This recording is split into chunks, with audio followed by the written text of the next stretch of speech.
Hai guys, selamat datang ke YouTube channel Mawi TV. Kali ni aku nak share kat korang tentang aku punya sistem VTS pada Toyota Vios ni, iaitu Vehicle Telematic System. Untuk makluman korang, VTS ni adalah sistem yang diberi secara package oleh Toyota kepada setiap pemilik Toyota Vios. Untuk aku tak pasti dari sebelum ni ke atau untuk facelift ni, tapi untuk facelift ni semua akan dapat lah sistem Vehicle Telematic System ni, di mana ia adalah sistem penjejak yang kita boleh kesan kereta kita daripada telefon. Okey, tapi kereta aku ada masalah dengan sistem ni. Jadi kalau korang nak tahu apa masalahnya dan apa yang sedang berlaku sekarang ni, jadi jangan lupa untuk tekan like dan subscribe. Kita jumpa sekejap lagi.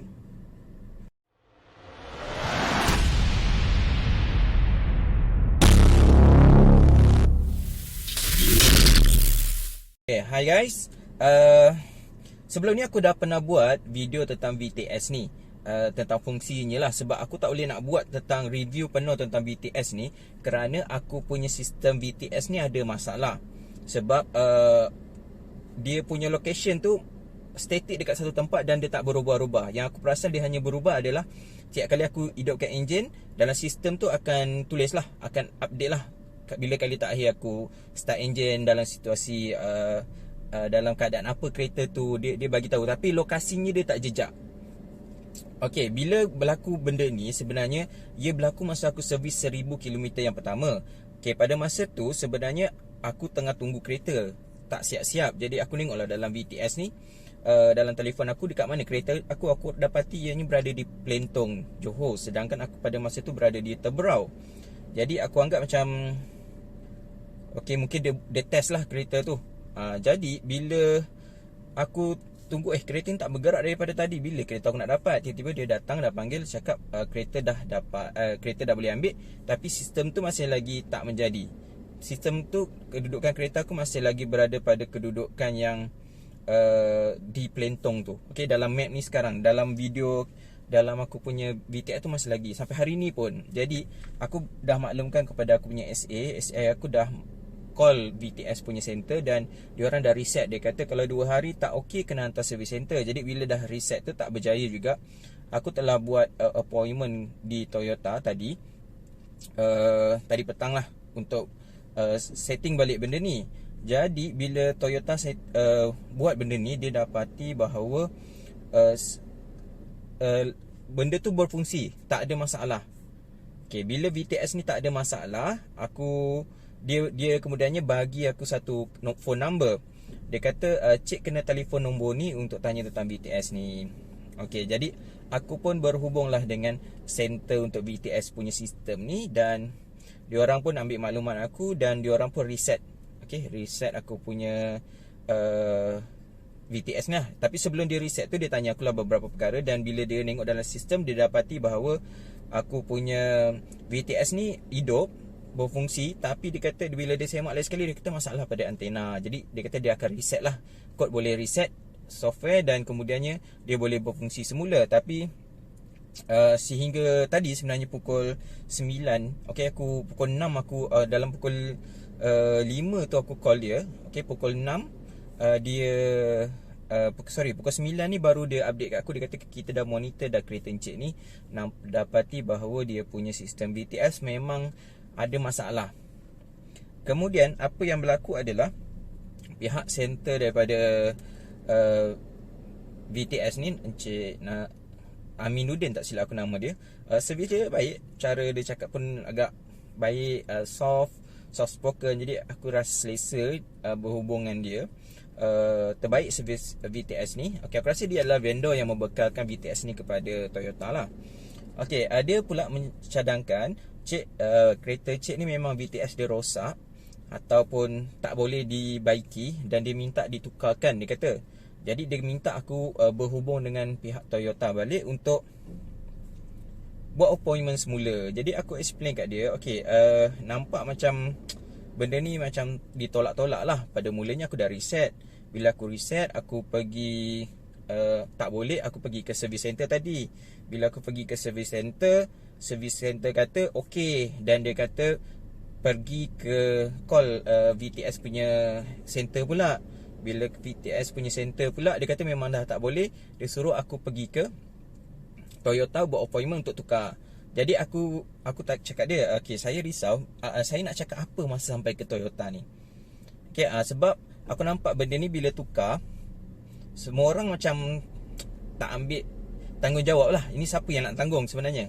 Masalah ni siapa yang kena buat, siapa nak tanggung. Okay, jadi aku cakap dengan dia, maksudnya nanti bila saya sampai ke Toyota, bila saya cakap tentang hal tu, bila kita cakap appointment, macam aku appointment dia beberapa hari, seminggu lebih kurang sebelum aku datang tadi. Kalau benda tu dah dijangka rosak selepas dah reset, logiknya dia mungkin dah prepare lah untuk tukar. Tapi tadi dia kata minta call VTS. Bila call VTS kata okay, ini kita perlu tukar. Jadi bila aku buat appointment ke Toyota, aku cakap dia, ada tak kemungkinan Toyota tu cakap, okay cik, ini memang kena tukar, cik kena datang lagi sekali untuk tukar. Ada tak kebarangkalian macam tu yang aku kena datang lagi 2 kali, okay, selepas hari ni? Dia pun nampak macam, yelah, kalau ke situ nanti dia kata, oh ya, baru nak check kena tukar. Lain lah kalau VTS kata, okay, kereta ni kita dah declare dia memang kena tukar, jadi dia appointment datang tukar. Tu simple. Tapi aku bayangkan bila aku datang nanti, dia kata, okay cik, nanti cik kena datang lagi, kita akan settingkan, kita baru tukar untuk kali. Aku cakap, berapa kali aku nak datang? Okay, benda yang dah tahu kena tukar, tapi tetap kena datang lagi. Okay, dia kata, okay, nanti cik, kita keluarkan report, kita buatkan report untuk cik, dan kita rujuk balik ke saya punya manager lah. Dia kata, nanti kita akan tengok balik ke center yang mana, dan nanti kita akan settingkan sama ada orang kita turun ataupun kita minta pihak Toyota tu yang gantikan. Okay, jadi aku tengah tunggu dia hubungi aku beberapa hari ni untuk dapatkan apa next step yang aku perlu buat lah untuk masalah VTS ni. Okay, dan aku dapati banyak komen di YouTube channel aku dan juga di grup-grup Toyota Vios ni mengatakan bahawa mereka berhadapan dengan masalah VTS punya sistem ni. Okay, jadi ianya bukan benda yang rare. Aku rasa ianya masalah yang biasa dihadapi oleh pemilik-pemilik Toyota Vios ni untuk masalah sistem VTS. Jadi aku harap bila aku punya kes ni selesai, aku boleh jadikan contoh dan korang boleh buatlah untuk refer ke mana masalah ni. Okay, jadi aku cadangkan untuk first step, kalau kau punya VTS bermasalah, aku cadangkan kau call dulu dia punya center. Okay, call center untuk reset. Sebab tak silap aku, dia ada 2 benda dia perlu check. Pertama, signal tu hidup tak. Tapi dalam situasi aku, signal tu hidup, tapi antena tak hidup. Okay, kau boleh call nombor ni, 0378057999. Okay, ni adalah VTS punya center, 0378057999. Kau call ni, kau tanya VTS kau ada masalah, nanti dia akan check terus pada masa tu, tengok di mana lokasi VTS kau. Kemudian dia kata kalau ada masalah apa, nanti dia terus reset. Dia akan resetkan pada masa tu dan dia akan pantau. Dan bagusnya, nampaklah tadi pukul 9 malam pun dia masih lagi call aku untuk update tentang ni. Dia tak ikut office hour. Bagus sangat, bagus aku rasa. Jadi kemudian barulah dia suggest apa, okay, ke Toyota ke ataupun macam mana nak buat. Okay, kalau dia dapati lepas dia dah reset tu, antena kau tetap tak berfungsi, dia sebenarnya dah boleh declare yang benda tu rosak. Dan dia mungkin boleh suggest pergi ke Toyota ni untuk buat. Okay, dalam situasi aku ni, dia mungkin kes ni baru kes terpencil agaknya. Jadi dia masih lagi belum nampak mana jalan yang paling mudah ataupun yang paling tepat lah untuk tindakannya. Adakah aku pergi ke Toyota balik untuk buat sekali lagi appointment, kemudiannya nanti akan ganti balik, ataupun ni pun dia macam ada 2 choice. Sama ada orang VTS tu akan turun, ataupun dia minta untuk pihak Toyota sendiri yang akan betulkan. Jadi itu je aku nak share tentang pengalaman penggunaan masalah VTS ni. Jadi aku masih lagi tak dapatlah buat video tentang macam mana VTS ni berfungsi sebab ada masalah kat situ. Jadi itu je aku boleh kongsi untuk kali ni. Jadi jumpa lagi dalam video seterusnya dalam YouTube channel Mawi TV. Assalamualaikum. Bye.